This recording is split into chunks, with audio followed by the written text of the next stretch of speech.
दिनै जे अहिंसा सान लोगोसे जे जोंनि भारत हादरनि माहारि बिफा महात्मा गान्धीनि जोनोम सान आरो बिथांनि 153थि जोनोम साननि गासैनिसिमबो गोसो गोरबोनि गाहाम हामलायनाय सिबिनाय खुलुमनायखौ बावहरबाय।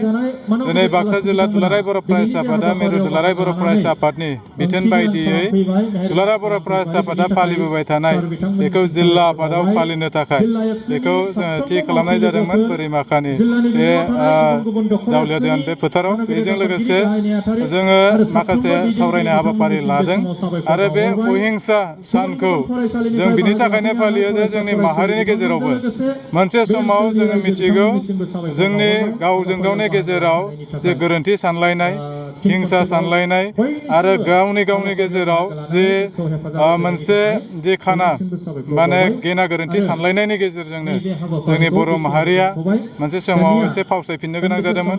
गावजों गावनि गेजेराव दाङाबाजि जादोंमोन। गावजों गावनि गेजेराव जिउ फोजोबनायसिमबो बे थांदोंमोन। दा बिनि थाखायनो नैबे समाव खावलायगोन जाहाथे नैबे मोनसे चेप्टारा थांबाय बेखौ बोरैहाय फोजोबनो हायो।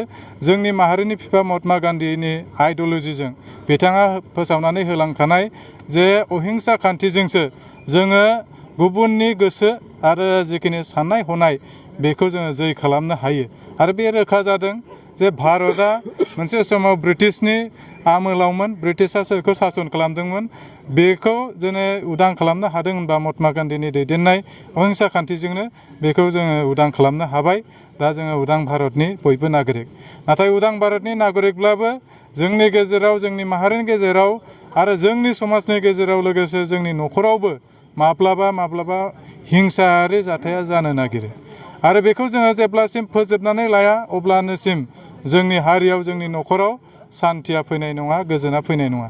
दा बिनि थाखायनो जों खावलायगोन दुलाराय बर' फरायसा आफादनि जानानै खावलायगोन जाहाथे हिंसा साननायखौ जाहाथे जोङो गारनो हायो आरो बेखौ जोङो फोजोबनानै लाथारनांगोन। दिनै नंगौ दिनै मोनसे लिबारेसन जाबाय, बेहाय फ्रिदमा दङ, बयहाबो राइट टु स्पिच दङ, बुंनायनि मोन्थाय दङ, माने सावरायनायनि मोन्थाय दं। नाथाय प्रडाक्टिभ आरो बेयो मोनसे जोंनो इफेक्टिभ सावरायनाया जानांगोन।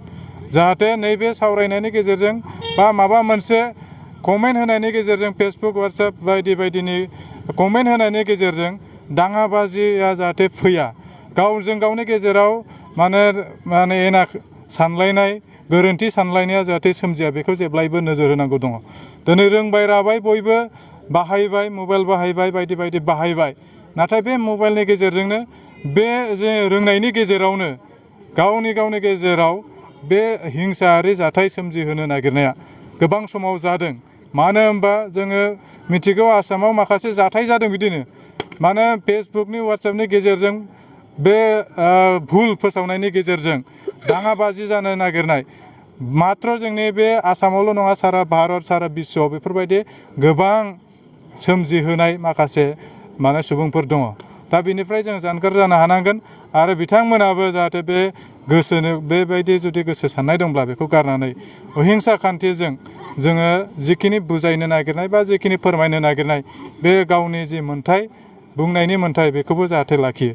जों जेब्लायबो उन सिगां साननो हानांगोन आरो उन सिगां साननो हानायनि जे गोहोखौ जोंनो होदोंब्ला बे गोहोखौ बाहायनानै जाहाथे उन सिगां सानलायनानै जों दावगानो हायो। आरो माहारिखौ जौगाहोनोब्ला अहिंसा खान्थिजों सावरायनायनि गेजेरजों मोजां मोनसे इनभारमेन्ट बेहाय दाफुंनायनि गेजेरजोंसो जों हागोन। नङाब्ला नोंबा नों आंबा आं जुदि एना एनि सोरबा जुदि आंखौ रायदोंबा बेखौ बुनो थांनाय, सोरबा बुनो थांदोंब्ला बेखौ बुथारनो नागिरनाय बिसिम जुदि सानोब्ला बे माब्लाबा डिसि सेक्रेटारिनि जि गाहाय न'ब्लां बा हाबलांनाय जि गेट बेहाय आसामिस बाहायाखै बा सोरबा माबा बर' बाहायदों, बर'ल' बाहायदों, बे बाथ्रायाथ' बे सरकारनि खोथा, जोंहा बेहाय बुंनांगौ गोनां गैया। नाथाय जायफोर बिथाङा दिनै दाबि खालामदों बा बे आसामिस रावखौबो थानो होननानै दाबि खालामदों, बे बिथाङा बबे हारिनि बेखौ सिगां सानग्रोनायासो दरखार दंमोन।